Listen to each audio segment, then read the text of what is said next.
الحمد لله رب العالمين والصلاة والسلام على سيد المرسلين أما بعد فأعوذ بالله من الشيطان الرجيم بسم الله الرحمن الرحيم الصلاة والسلام عليك يا رسول الله وعلى آلك وأصحابك يا حبيب الله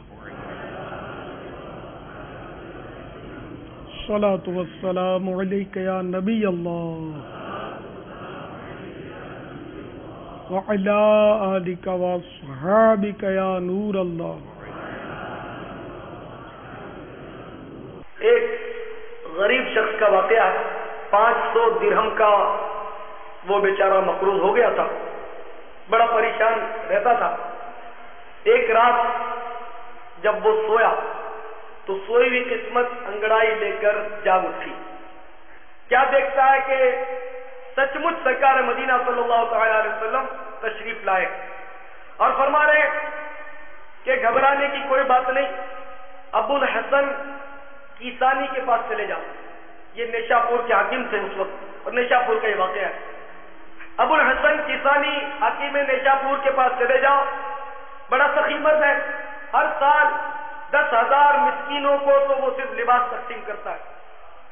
جاؤ, تمہارا وہ کام کر دے گا اور اسے میرا پیغام دے دینا کہ مجھے سرکار نے بھیجا, اور اس کو یہ نشانی پیش کر دینا کہ تو روزانہ 100 مرتبہ سرکار پر درود و سلام پیش کرتا ہے, لیکن کل تو درود شریف پڑھنا بھول گیا تھا. آنکھ کھل گئی. خوشی خوشی صبح کے وقت حاکم نیشاپور ابو الحسن کیسانی کے پاس یہ شخص جا پہنچا. علیک تلیک کے بعد مدعا بیان کیا اور پھر سرکار کی بشارت سنائی کہ سرکار نے اس طرح فرمایا کہ کل تو نے درود شریف نہیں پڑھا. جب اس نے یہ سنا تو ایک دم اس پر وجدی کی کیفیت طاری ہو گئی, ایک دم ذوق آ گیا. وجدانی کیفیت میں وہ اپنے تخت سے اترا اور سجدہ شکر اس نے ادا کیا. پھر اپنے غلام کو طلب کیا اور 2,500 درہم منگوائے. 500 درہم اس کو یہ کہتے ہوئے پیش کیے کہ یہ تو تعمیل ارشاد کر رہا ہوں کہ سرکار نے 500 درہم کا فرمایا.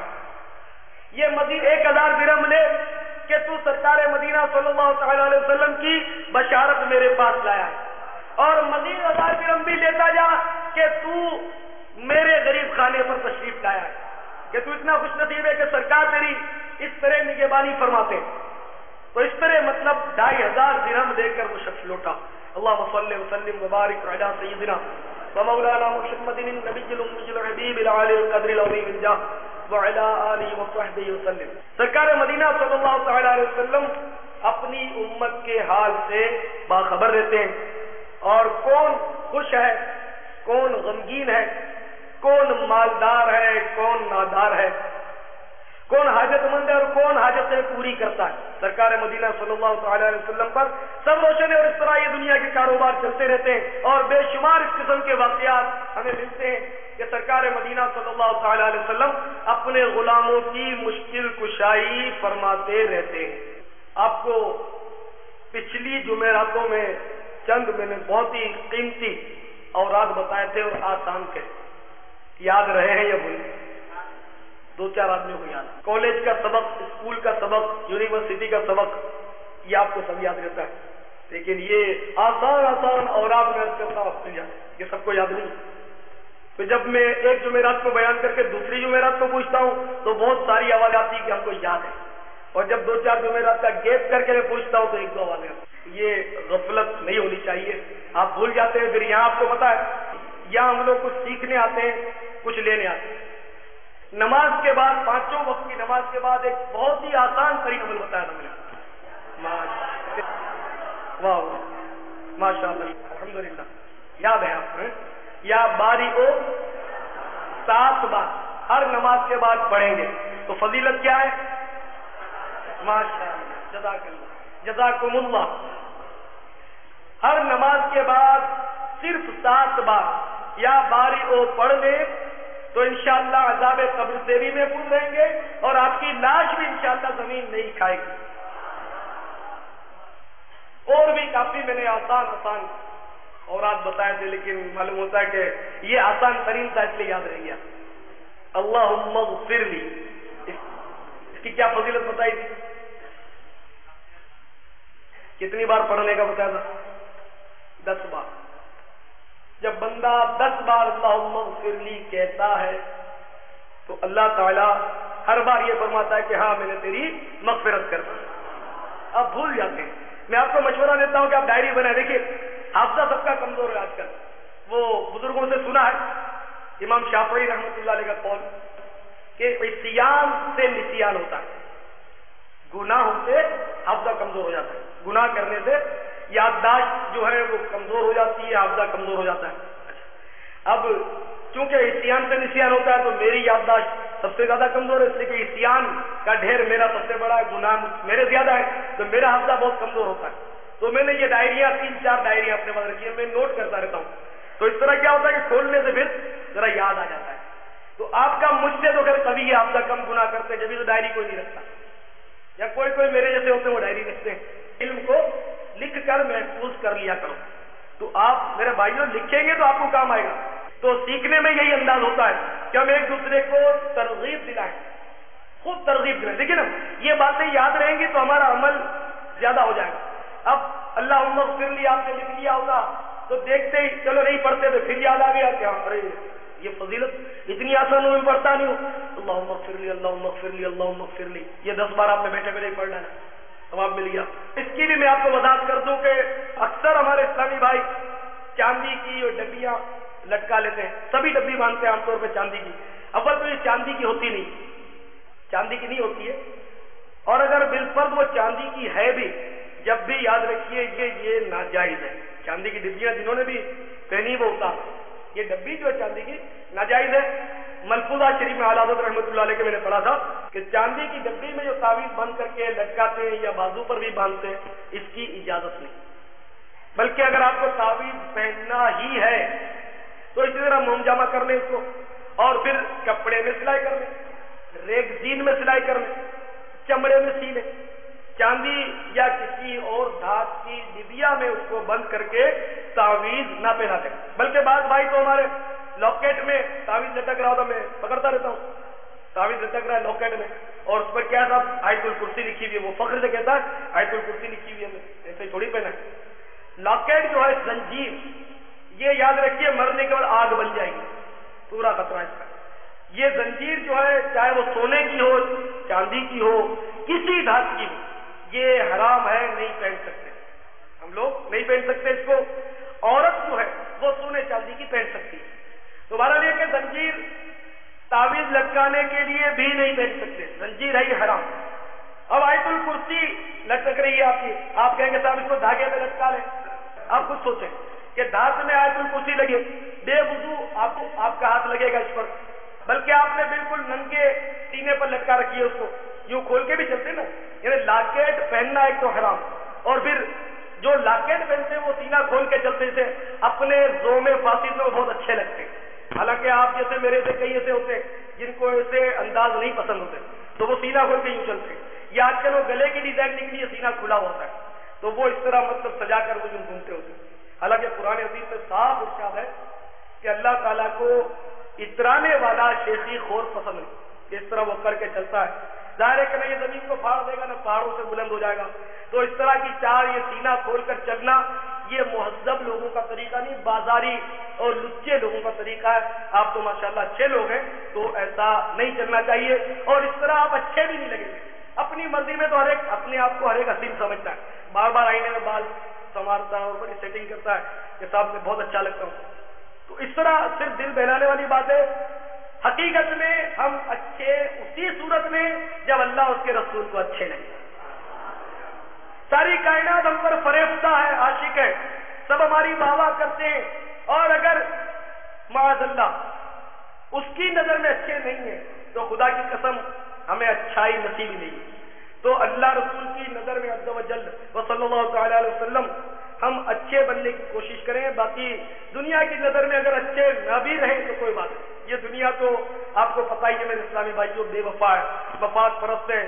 یہ خوشامد اور تعریف اسی کی کرتی ہے جس سے 2 پیسے کا کوئی مطلب ہے. اگر مطلب نہیں تو آپ کتنے اچھے لگتے ہو وہ دنیا کبھی آپ کو اچھا نہیں کہے، یا آپ کو بھی تجربہ ہے۔ تو یہ لاکٹ نہ پہنے، اس میں آیت الکرسی وغیرہ بھی نہ لٹکائیں، بعض اوقات کہ اللہ لکھا ہوتا ہے اللہ، تو یہ کچھ بھی نہ پہنے، تعویذ کاغذ پر لکھوا لیں کسی بزرگ سے، اور اس کو اچھی طرح موم جامع کر کے آپ بے شک پہنے۔ موم جامع کہتے ہیں کپڑے کا ایک ٹکڑا، آپ موم پگھلا ہوا موم اس میں ڈبو دیں اور اس کو نکال لیں، تو یہ کپڑے کا جو پرزہ ہے یہ موم پی لے گا، تو یہ بڑی آسانی سے چپک جاتا ہے اور یہ واٹر پروف ہوتا ہے، پانی اس پر اثر نہیں کرتا۔ تو تعویذ کو اس میں آپ نے بالکل لپیٹ لیا، چپک جائے، تو اس کو کہتے ہیں موم جام۔ اب موم جامے کا نعم البدل بھی موجود ہے، یہ پلاسٹک جو ہوتے ہیں، اب جیسے یہ ڈائری پر کور ہے پلاسٹک کا، کوئی سا پلاسٹک سفید تھیلیوں کا جو پولیتھین ہوتا ہے وہ پلاسٹک کا ایک ٹکڑا لے لیں اور اس میں تعویذ کو آپ لپیٹ دیں، خواہ دھاگے سے باندھ دیں، بہتر تو یہ ہے کہ موم بتی سے اس کو آپ چپکا لیں، فولڈ کر لیں، اچھی طرح سیل کر لیں آپ، تو تعویذ اس میں محفوظ ہو جائے گا۔ یہ بالکل لاکٹ وغیرہ کی عادت چھوڑ دیں، یہ سب مطلب گناہ کے کام ہیں۔ اللہ تعالی ہم سب کو گناہوں سے بچنے کی توفیق مرحمت فرمائے۔ تو بات چلی تھی کہ ڈائری بنائیں، اپنی یادداشت بنائیں اور اس میں آپ یہ دعائیں لکھا کریں۔ تو میں امید کرتا ہوں کہ میرے بھائی آئندہ سے میں دیکھا کروں گا کہ وہ قلم اور ڈائری بھی اپنے ہمراہ رکھا کریں گے، جہاں جب کسی کی کوئی بات اچھی لگی تو اس کو آپ لکھ دیا کریں۔ اب یہ ضروری نہیں کہ بتانے والا جب کوئی بڑا ہے تو اسی سے لکھ، بعض چھوٹے ہوتے ہیں ان سے بھی لکھی جا سکتی ہے، انہیں بظاہر چھوٹے، علم ہے یہ کسی کی میراث نہیں، کسی کا ٹھیکہ نہیں، یہ الگ بات ہے، علماء والے وسلم دیا اس طرف نہ جائیں۔ میں سے عام بات رکھتا ہوں کہ علم جب بھی کسی اہل حق سے حاصل ہو اسے حاصل کر لینا چاہیے، شرط یہ کہ اہل حق، یہ مطلب شرط تو یاد رکھیے گا، دوبارہ یہ کہ حاصل کر لینا چاہیے۔ اب مثلا ایک بار ہم بیٹھے ہوئے تھے، بہت دنوں کی بات ہے، دیکھیے بتانے والے کو ہو سکتا ہے یاد نہ ہو، مجھے یاد رہ گیا، برکت یہ کہ میں نے اس کو لکھ لیا ہے۔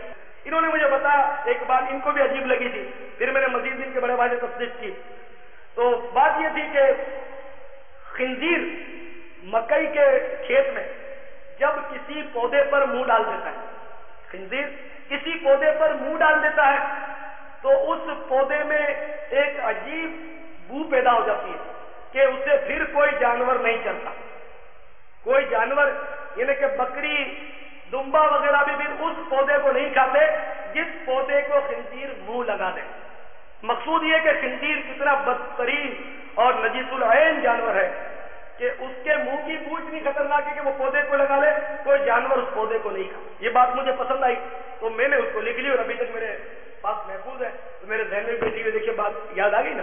تو لکھنے سے آپ کو ایسی بے شمار باتیں یاد ہیں۔ جب کسی بزرگ کے پاس جاتا ہوں، علماء کے پاس جاتا ہوں تو موقع ملتا ہے تو میں لکھ لیا، تو اس طرح مطلب کیا ہوتا ہے کہ یاد آ جاتا ہے۔ پھر بات جب ادھوری ہوتی ہے کہ پتہ نہیں یوں کہا تھا یا یوں کہا تھا، کیا کہا تھا، 3 بار کہا تھا یا 1 بار کہا تھا، تو پھر وہ ڈائری کھولتے ہوئے یاد آیا تھا صاحب 1 ہی بار کہا تھا۔ تو اس طرح مطلب لکھنے سے بہت سارے فائدے ہوتے ہیں اور لکھنے سے علم محفوظ ہوتا ہے۔ قرآن بھی الحمدللہ ہمارے پاس لکھا ہوا ہے، حدیثیں بھی لکھی ہوئی ہیں۔ اگر بزرگوں نے اس کو لکھا نہ ہوتا، کیونکہ سرکار لکھنے کے محتاج نہیں تھے، صحابہ اکرام کا حافظہ بہت قوی تھا، بے شمار صحابہ حافظ تھے، لیکن ہم پر ترس آیا کہ آنے والے کس طرح یاد کریں گے، تو ہم لوگوں کے لیے لکھ دیا گیا، حدیثیں ہم لوگوں کے لیے لکھ دی گئی۔ بے شمار کتابیں تو اسٹال لگے ہوتے ہیں، ہزاروں کتابیں، تو یہ سب لکھی ہوئی ہیں، تو آپ بھی کچھ لکھا کریں، کچھ دعائیں وغیرہ، ہو سکتا ہے کہ آپ کے بعد بھی آپ کو یہ کام آ جائے۔ یہ درود شریف آپ لکھیں گے تو جب تک درود شریف لکھا رہتا ہے لکھنے والے پر فرشتے درود بھیجتے رہتے ہیں، یہ فضیلت حاصل ہوگی۔ پھر آپ نے لکھا ہوگا، آپ کے بعد آپ کی اولاد کے ہاتھ میں آئے گی آپ کی ڈائری، تو وہ دیکھیں ارے میرے والد صاحب یہ بھی پڑھتے تھے، میرے والد صاحب وہ بھی پڑھتے تھے، تو اس طرح آپ کا بیٹا بھی یہی پڑھتا رہے گا اور مرنے کے بعد آپ کو ثواب ملتا رہے گا۔ اور آپ کی خواہش ہوگی پھر تو دعوت اسلامی کی جمعرات میں جتنے اجتماع تھے سارے کاش میں لکھ کر چلا جاتا تو یہ اولاد پڑھتی رہتی، اپنا کام بن جاتا، وارے نیارے ہو جاتا۔ اب بھی نہ سمجھے تو آپ کی مرضی ہے، انشاءاللہ امید ہے کہ آپ کوشش کیا کریں گے۔ قرۃ العیون میں حضرت فقیہ ابو اللیث سمرقندی رحمۃ اللہ تعالی علیہ نے ایک طویل حدیث نقل کی ہے، اس میں یہ بھی ہے کہ جو نماز کے لیے وضو اور غسل میں صبر کرے. یعنی وضو میں جیسے سردیاں ہیں صاحب، ٹھنڈ، پانی بھی ٹھنڈا، نماز بھی پڑھنی ہے، تو اب وضو اور غسل، وضو کرنے یا غسل کی حاجت ہے غسل کر دیا کیونکہ نماز تو بہرحال پڑھنی ہے. تو اس طرح جو وضو اور غسل میں صبر کرے، پانی نہیں ملتا، بڑی مشکل سے ملتا، پھر بھی وضو کیا. اب یہ آپ کو تجربہ انشاءاللہ حج میں ہوگا. پانی کی قیمت وہاں پتہ چلتی. سن 80 میں مزدلفہ میں وضو کے لیے پانی نہیں مل رہا تھا، تو میں نے مطلب کہ 2 بوتلوں سے وضو کیا اور غالباً 4 ریال کی ایک بوتل لی تھی 1.5 لیٹر، تو 8 ریال کی یہ 2 بوتلیں ہوئی اور اس کی قیمت ان دنوں میرا خیال ہے 3 روپے کا ریال تھا. اب تو 4.5 بھاؤ چل رہا ہے تقریباً، سنا ہے. تو 24 روپے کا غالباً ایک وضو میں 24 روپے خرچ ہوئے. میرے ساتھ ایک اور بندہ بھی تھا، تو 48 روپے میں ہم دونوں نے وضو کیا. وضو کا پانی 48 روپے کا 50 کا نوٹ جو نکل گیا. تو مطلب یہ کہ نماز پڑھ لی. اب اس کی وجہ سے آدمی چھوڑ دے کہ صاحب پانی نہیں ملتا، اللہ معاف کرے گا. جیسے ہم لوگ اللہ معاف کرے گا، سب دیر ہو گئی اللہ معاف کرے گا، بس میں بیٹھے اللہ معاف کرے گا، ٹرین میں جا رہے اللہ معاف کرے گا. اللہ تو آپ کی نماز کا محتاج نہیں، میری نماز کا محتاج نہیں، لیکن ہمارا کہ اس نے جو ہم پر ذمہ داری عائد کی ہے اس سے سبکدوش بھی تو ہونا، اس ڈیوٹی کو بہرحال انجام پانا ہے.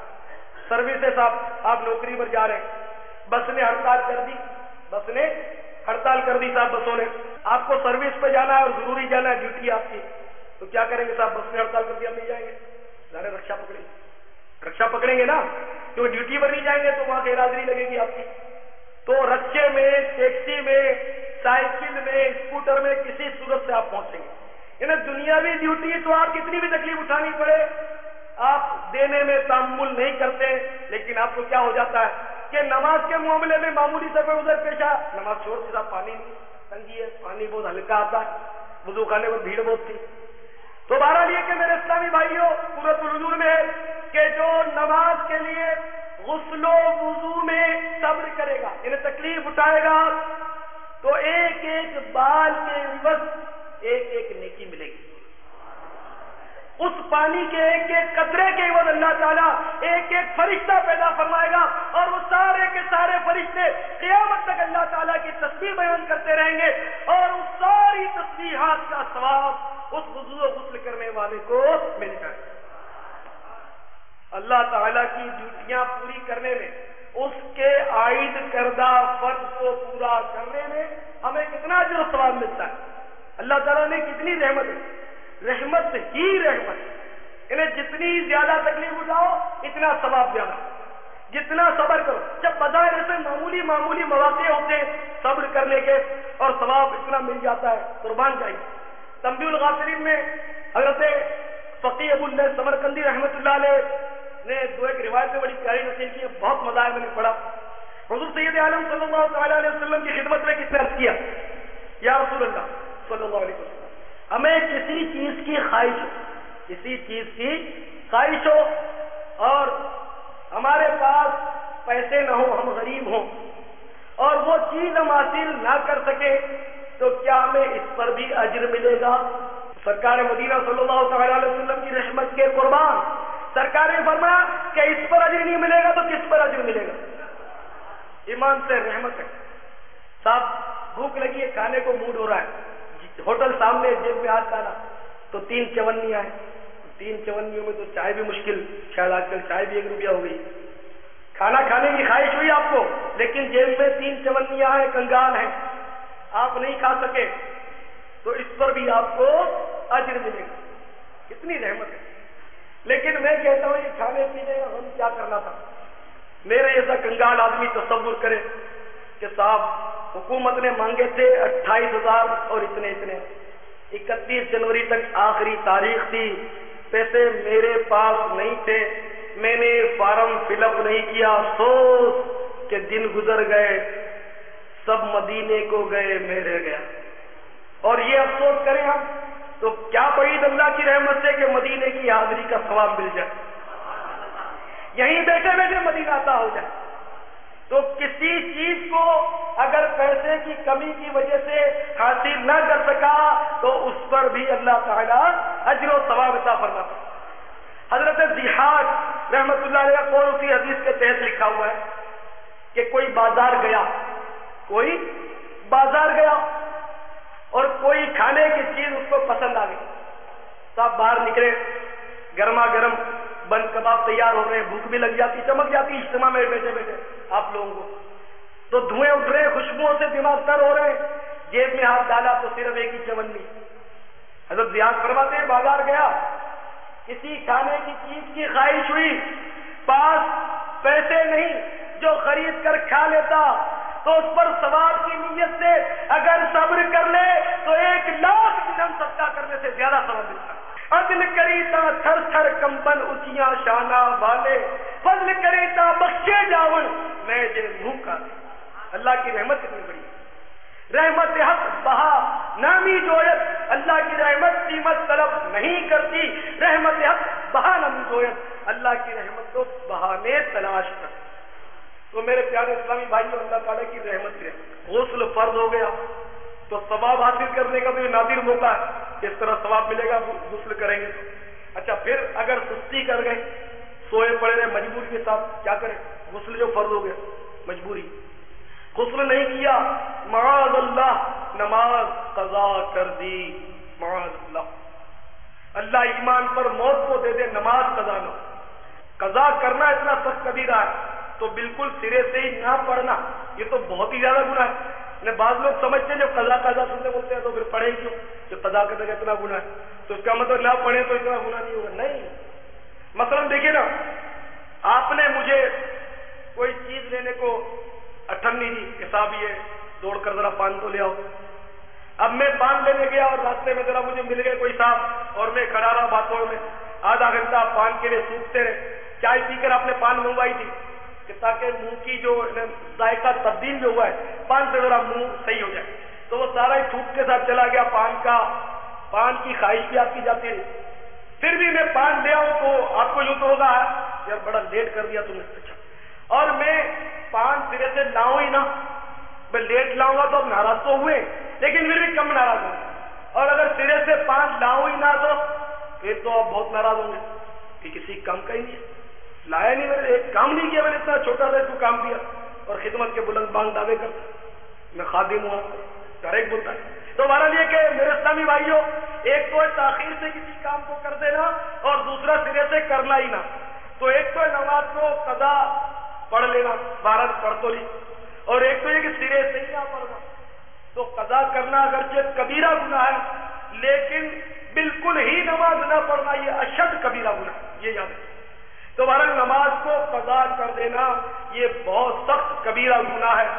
تو نماز ہرگز قضا نہیں ہونی چاہیے, ہرگز نہیں, بالکل پکی بات. آج تک اگر ہوئی بھی ہے تو اس کی بھی قضا ہو جائے, اور آج کے بعد جیتے جاگتے ہوش و حواس میں نماز قضا نہیں ہونی چاہیے انشاءاللہ. اور یہ شکوہ بھی نہیں چلے گا کہ صاحب آنکھ نہیں کھلتی, آنکھ نہیں کھلتی, کوشش تو بہت کرتے ہیں, آنکھ نہیں کھلتی. تو میں ان بھائیوں سے ایک سوال کرتا ہوں, اچھا یہ بتائیے کہ چھٹی کے 3 دن آ جائیں, جمعہ بھی چھٹی, اتوار بھی چھٹی, 2 چھٹیاں ہو گئی, بیچ میں شنیچر کی چھٹی, تو 3 دن چھٹی, تو آپ پکنک پر جائیں 3 دن کے لیے. یہ الگ بات ہے. دعوت اسلامی والے اس موقع سے بڑا فائدہ, بڑے سمجھدار سیانے دیوانے دعوت اسلامی والے. جب اس طرح کی چھٹیاں آتی ہیں نا کہ صاحب 23 مارچ اتوار کو تو جمعہ آلریڈی چھٹی ہے, ایک دن کی بیچ میں اگر چھٹی کر دیں تو 3 دن مل جائیں گے سنتیں سیکھنے کے لیے. چلو صاحب حیدرآباد میں پڑاؤ ڈالتے ہیں, چلو صاحب میرپور خاص میں, چلو صاحب سکھر چلے جاتے ہیں, 3 دن کی چھٹیاں. تو یہ دعوت اسلامی والوں کی سوچ میں بتا رہا ہوں, الحمدللہ اللہ ہر اسلامی بھائی کو سوچ نصیب کرے. لیکن عام طور پر یہ ہوتا ہے کہ 3 دن کی چھٹیاں آئی تو پکنک کا پروگرام, وہ پروگرام ہی ہوتا ہے. لیکن یاد رکھیے دعوت اسلامی کا پروگرام نہیں ہوتا, یہ اجتماع ہو رہا ہے, پروگرام نہیں ہو رہا. پروگرام یہ ریڈیو ٹی وی میں ہوتا ہے یا دنیاوی طور پر, بھارت پروگرام کو ناجائز لفظ نہیں, لیکن اپنے طور پر یہ اجتماع کے لیے, بیان کے لیے, محفل نعت کے لیے جب ایسے ایسے مقدس الفاظ موجود ہیں تو پروگرام جیسا لفظ بول کر مطلب مزہ نہیں آتا. تو بہرحال یہ کہ میرے اسلامی بھائیوں 3 دن آپ نے پکنک کا پروگرام بنایا, جمعے کو آپ نے جانا ہے 4:30 بجے کی ٹرین سے, 3 دن پکنک کے لیے. سارا سال آپ کو فجر میں آنکھ نہیں کھلتی, اب جمعے کو پکنک پر جانا ہے، دوسرے ساتھی بھی انتظار کر رہے ہیں، آپ کیسے جائیں گے پکنک پر؟ ریل تو چلی جائیے، پھر آپ بھاگتے بھاگتے پہنچ جانا، ڈنڈو آدم جانا ہے یا کلری لیک جانا ہے، آپ کو کیا خیال ہے؟ 4:30 آپ تو معذور ہیں نا، مجبوری ہے، صاحب اللہ معاف کرے گا، گناہگار لوگ ہیں، آنکھ نہیں کھلتی، فجر میں رات کو تھکے ہوئے سوتے ہیں، فجر نہیں پڑھ سکتے، آنکھ نہیں کھلتی، اب 4:30 بجے صبح ٹرین ہے، پکنک پر جانا ہے، آنکھ کھلے گی نہیں کھلے گی؟ آپ صحیح بتائیں گے، کیوں کھلے گی صاحب؟ تو آج تک ہم کو بیوقوف بنا رہے تھے کہ نماز کے لیے آنکھ نہیں کھلتی صاحب، مجبوری ہے، اور پکنک کے لیے آپ کی آنکھ کھل جاتی ہے۔ تو یہ تو میں کہنے سے رہا کہ نماز سے زیادہ پکنک کی اہمیت ہے، جو پکنک کے لیے آنکھ کھل جاتی ہے، نماز کے لیے آنکھ نہیں کھلتی۔ نماز میں جو ایک ایک تکبیر کہی جاتی ہے، اللہ اکبر، اللہ اکبر، اللہ اکبر کے الف کے کونے پر کروڑوں پکنکیں قربان کی جا سکتی ہیں۔ نماز کے مقابلے میں پکنک کوئی اہمیت نہیں رکھتی۔ کیا ہو سکتی ہے؟ نماز کی اہمیت کا احساس نہیں، پکنک کی اہمیت کا احساس ہے۔ اگر نماز کی اہمیت کا احساس ہوتا، آنکھ ضرور کھل جاتی، کیونکہ جس کا احساس ہوتا ہے کام، یہ مزدور لوگ ہوتے ہیں، لیبر، صبح ان کی ڈیوٹیاں ہوتی ہیں 5 بجے، کسی کی 7 بجے، کسی کی 6 بجے، برابر یہ ڈیوٹی جوائنٹ کریں گے۔ لیکن جب جمعہ ہوا، 23 مارچ ہوئی، یا کوئی بھی چھٹی کا دن ہوا، تو پھر وہ صبح دیر تک 10، 11، 12، 13 بجے تک، 13 کوئی بات نہیں، 24 بھی بجتے۔ بھائی جو نماز پڑھے بغیر سویا رہتا ان کو 24 بجا نہیں دیجیے۔ کوئی ایک تو گھڑی ہے تو 12 بجتے، تو پھر 24 بھی بجتے، یہ انٹرنیشنل ٹائم ہے۔ تو ہمارا نہیں کہ وہ سویا رہتا مزدور، اس لیے کہ روزانہ ڈیوٹی پر جانے کا اس کو احساس ہوتا ہے، اس کی آنکھ کھل جاتی ہے۔ جس دن چھٹی ہوتی ہے، ڈیوٹی کا احساس جاتا رہتا ہے، آنکھ نہیں کھلتی۔ تو میرے اسلامی بھائیوں، آپ بھی اپنے دل میں یہ بات جما لیں کہ نماز میری ڈیوٹی ہے، اس کے بغیر چارہ نہیں۔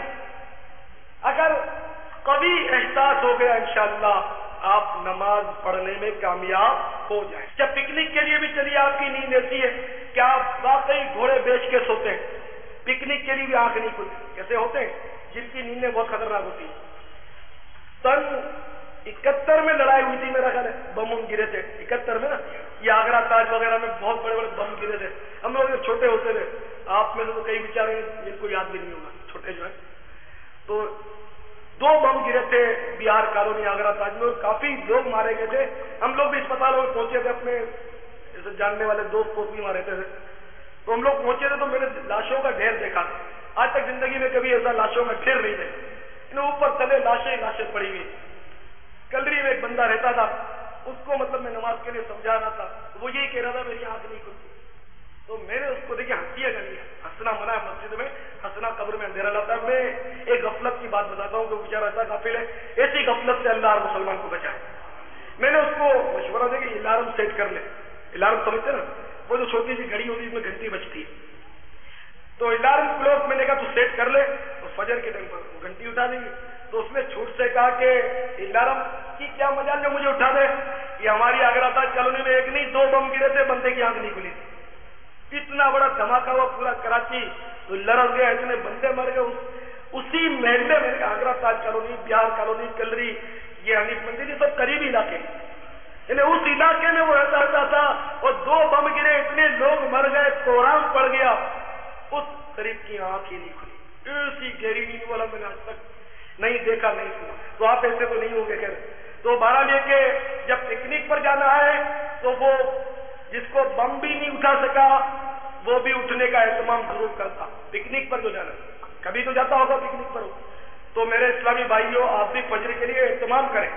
ایک تو میں نے مشورہ دیا آپ کو، کلارک، یہ کلوک رکھتے ہیں آپ، الارم گھنٹی، اس سے انشاءاللہ آپ اس کو ٹائم سیٹ کر لیں تو وہ اس وقت پر آپ کو انشاءاللہ اٹھا دے گی، بجتی رہے گی، آخر آپ اٹھ جائیں گے۔ اچھا، اس سے بھی آپ نہیں اٹھتے، امی کو کہہ دیں، ابو کو کہہ دیں، گھر میں کوئی تو خوش نصیب ہوتا ہے جو نماز پڑھ لیتا ہوگا، اور آج کل ایسے بھی گھر میں بد نصیبی کہ گھر میں کوئی نماز نہیں پڑھتا، نماز پڑھتے تو فجر میں کوئی نہیں اٹھتا، ایسے بھی ہیں باہر۔ تو اچھا، یہ بھی صورت نہیں تو کسی دوست کو کہہ دیں کہ وہ نماز کے لیے اٹھا دیا کرے، کسی دوست کو آپ کہہ دیں کہ وہ نماز کے لیے اٹھا دیا کرے۔ اچھا دوست بھی کوئی ایسا میسر نہیں، آپ ملنسار ہی نہیں، کسی سے دعا سلام کرتے نہیں جو کوئی آ کر آپ کو اٹھا دے، چلیے ایسی صورت ہے اگر تو محلے میں چوکیدار تو ہوتا ہے اکثر و بیشتر، چوکیدار کو کہہ دیں، چوکیدار مفت نہیں اٹھائے گا، چلو کوئی بات نہیں، اس کو 10-15 روپے دے دیں مہینے کے کہ وہ آپ کو اٹھا دیا کرے۔ میں کہتا ہوں کہ چوکیدار کو 25 روپے دے دیں گے نا مہینے کے، تو وہ نہ صرف آپ کو جگا دے گا، کندھے میں اٹھا کر مسجد میں چھوڑ دیا گا انشاءاللہ۔ یہ تجربہ ایک ذہن کی سوچ ہے۔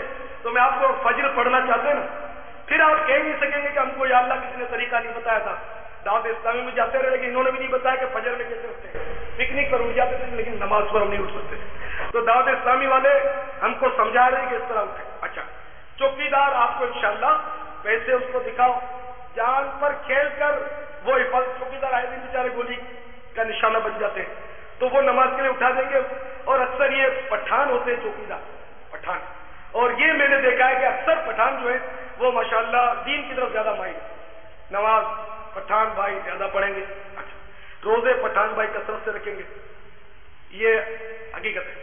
تو پٹھان بھائی ہوتے ہیں اکثر چوکیدار، تو وہ میرا خیال ہے بغیر پیسے کے بھی آپ کو اٹھا دیں گے۔ اگر آپ نے کبھی کوشش کی اپنے محلے کے چوکیدار کو سلام کیا، کبھی اپنا تعارف کرایا، کبھی دعوت اسلامی کا تعارف کرایا، آپ نے کرنا کیا؟ کچھ کرنا ہی نہیں ہے، اگر آپ کی مرضی۔ تو بہرحال پٹھان بھائی آپ کو انشاءاللہ اٹھا دیں۔ تو اس طرح مطلب ہے کہ کئی صورتیں ایسی ہو سکتی ہیں جس سے آپ اٹھ سکتے ہیں۔ اچھا صاحب آپ کے محلے میں چوکیدار بھی نہیں ہے، اچھا چلیے کوئی بات نہیں، ایک اور طریقہ میرے ذہن میں آ گیا، اس پر عمل کرنا۔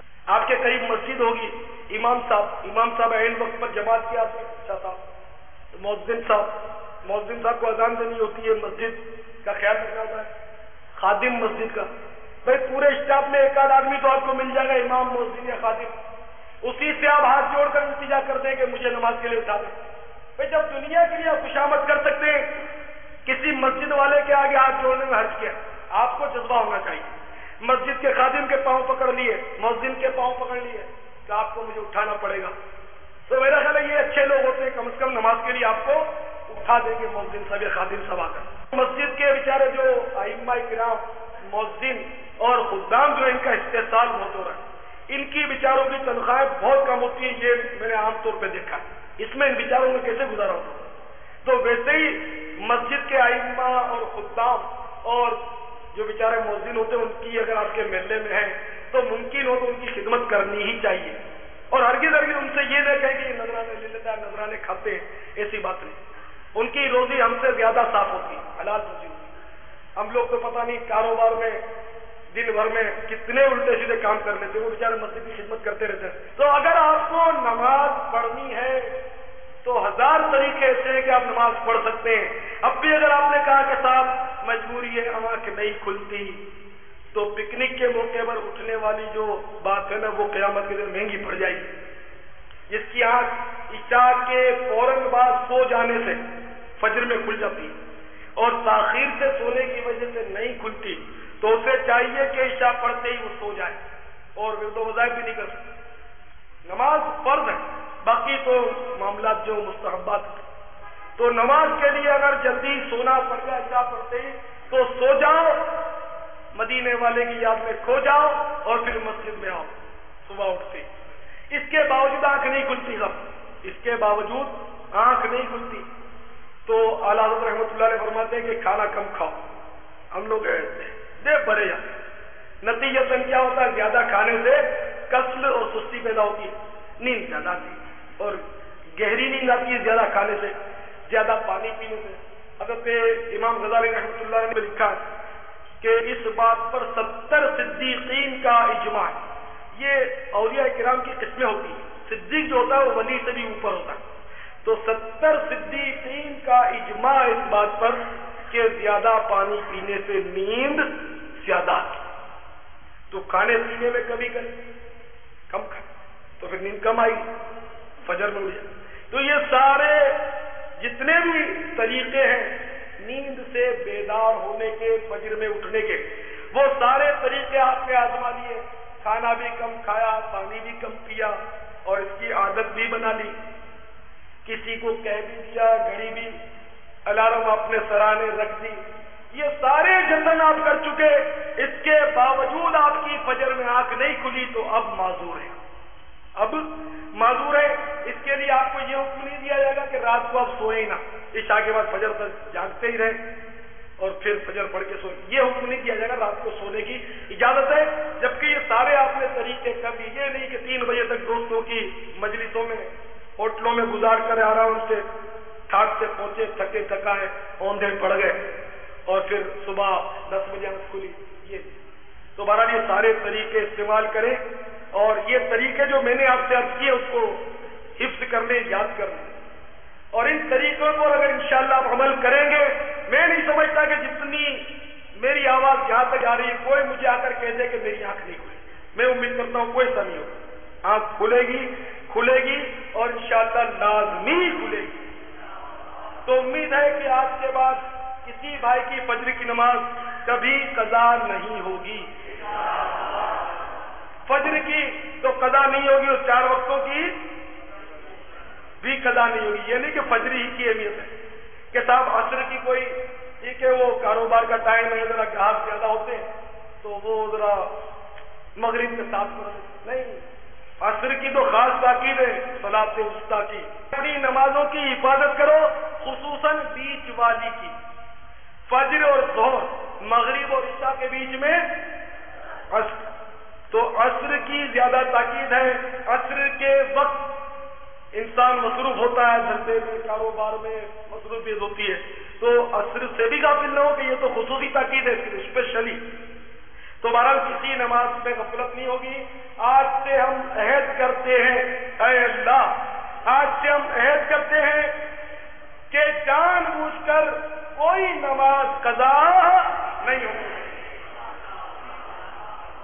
یا رسول اللہ آپ بھی کرم فرمائیں کہ ہماری نمازوں کی عادت پڑ جائے۔ اللہ تعالیٰ ہم سب کو پیارے حبیب صلی اللہ تعالیٰ علیہ وسلم کی سنت پر عمل کرنے کی توفیق عطا فرمائے۔ صلو علی الحبیب صلی اللہ تعالی علی محمد۔ مجھے اپنی اور ساری دنیا کے لوگوں کی اصلاح کی کوشش کرنی ہے انشاءاللہ عز و جل۔